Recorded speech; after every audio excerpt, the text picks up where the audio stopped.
মঙ্গলবার উত্তরবঙ্গের সভা থেকে ইন্ডিয়া জোটের অন্যতম শরিক বাম কংগ্রেসকে কটাক্ষ করেন তৃণমূল সুপ্রিমো মমতা বন্দ্যোপাধ্যায়। তাঁর দাবি, বাংলার বাম এবং কংগ্রেস বিজেপির হয়ে কাজ করে। পাশাপাশি সাফ বার্তা, বাংলায় বিজেপির বিরোধী একমাত্র তৃণমূল। কংগ্রেসই হচ্ছে ইন্ডিয়ান অ্যালায়েন্সের সাথে আছে দিল্লিতে, কিন্তু বাংলায় আমরা একা লড়ছি বিজেপির বিরুদ্ধে। কারণ সিপিএম এখানে বিজেপি করে, কংগ্রেস এখানে বিজেপি করে, তৃণমূলের ভোট কাটবার জন্য বিজেপি দালালি করে।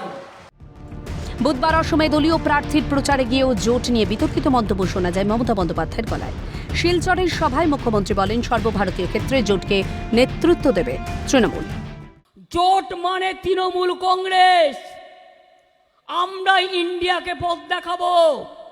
আমরা বাংলায় একা লড়ছি বিজেপির বিরুদ্ধে। কংগ্রেসও নেই, সিপিএমও নেই, ওরা বিজেপিকে সাপোর্ট করে ওখানে।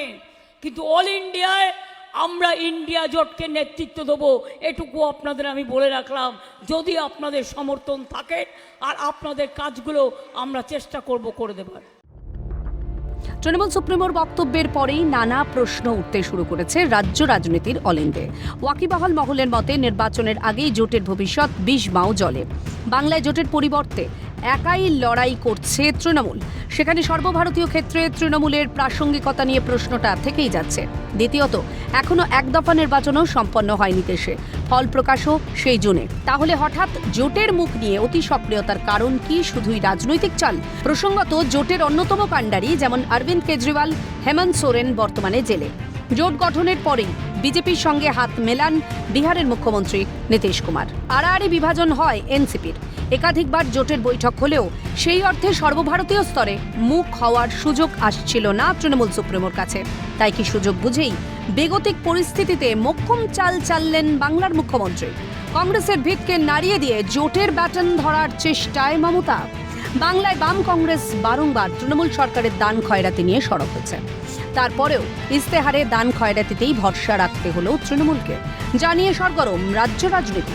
মমতা বন্দ্যোপাধ্যায়ের মন্তব্যের তীব্র সমালোচনা করেছে বাম শিবির। মমতা বন্দ্যোপাধ্যায় বিজেপির বিরুদ্ধে একলা লড়ছেন বলেই তো বিজেপির 3জন স্ট্যান্ডিং এমএলএ মমতা বন্দ্যোপাধ্যায়ের দলের প্রার্থী হিসাবে লোকসভা নির্বাচনে প্রতিদ্বন্দ্বিতা করছেন। এর চাইতে বলো একলা লড়ার উদাহরণ আর কি হতে পারে? মমতা বন্দ্যোপাধ্যায় বিজেপির বিরুদ্ধে একলা লড়ছেন বলেই তো দিল্লির মুখ্যমন্ত্রী অরবিন্দ কেজরিওয়াল গ্রেপ্তার হয়েছেন, আর অভিষেক ব্যানার্জি রক্ষা কবচ পেয়েছেন যে নির্বাচন পর্যন্ত তাকে জেরাও করা যাবে না। বিজেপির বিরুদ্ধে একলা না লড়লে এত বড় একটা বিরোধিতার পরিসর কি পাওয়া যায়? বাংলার মানুষ জানে যে মমতা ব্যানার্জির সঙ্গে বিজেপির সেটিং ঠিক কোন কোন জায়গায় আছে, এবং এই সেটিংটা আজকে থেকে না, 2009 সাল থেকে এই সেটিংটা চলছে। মুখ্যমন্ত্রী মানুষকে বিভ্রান্ত করার চেষ্টা করছেন, মন্তব্য কংগ্রেস শিবিরের। তো গরম পড়েছে, তো মানে মানুষের কি বলছেন কি বলছেন না সেটা বুঝতে পারছেন না। মাননীয় মুখ্যমন্ত্রীর বোধহয় দিকভ্রান্ত হয়ে যাচ্ছেন, এবং উনি যে সমস্ত প্রলাপ বকছেন সেগুলো বাস্তবের সাথে কোনো মিল নেই। উনি কনফিউজ করার চেষ্টা করছেন, মানুষকে বিভ্রান্ত করার চেষ্টা করছেন, এবং উনি কি বলছেন এবং ওনার কি কার্যপদ্ধতি সম্পূর্ণ আলাদা। বলে এসব বলে আসলে উনি এই ইলেকশনের আগে গুলিয়ে দেওয়ার চেষ্টা করছেন। সব বলে কোনো লাভ হবে না। উনি কোনোদিনও ইন্ডিয়া জোটে ছিলেন না, ইন্ডিয়া জোটে থাকতে পারবেন না, এবং ইন্ডিয়া জোটে থাকবেনও না।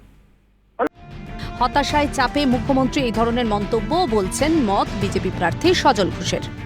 গায়ে মানে না আপনি মোড়ল। এই ইন্ডি বা INDIA অ্যালায়েন্স থেকে, INDIA জোট থেকে কোন রকম ঘোষণা করা হয়েছে উনি হচ্ছেন আপনার দলের জোটের, উনি হচ্ছেন সভানেত্রী, উনি হচ্ছেন নেতৃত্ব, বা তৃণমূলই হচ্ছে নেতৃত্ব বলেছে কোথাও কেউ? আসলে এত প্রখর গরম, তারপরে এই ED CBI যেভাবে পুরো পরিবারটাকে চেপে ধরছে, হেলিকপ্টারে করেও যে টাকা এদিক ওদিক করবে তারও সুযোগ নেই। যেভাবে ছানবিন চলছে, 7.5 কোটি টাকার অলরেডি লিপস বাউন্স অ্যাটাচড হয়েছে, বলেছে এই ভাইপোটা খাবে কি? এই হতাশায় চাপে, আর এই গরমের মধ্যে এই বয়সে আপনি হলেও এরমই বলতে। রাজনৈতিক খেয়ের অবসান ঘটিয়ে দিল্লির মসনদ দখলের লড়াইয়ে শেষ হাসি হাসল কে? উত্তর মিলবে 4 জুন। ক্যালকাটা নিউজ।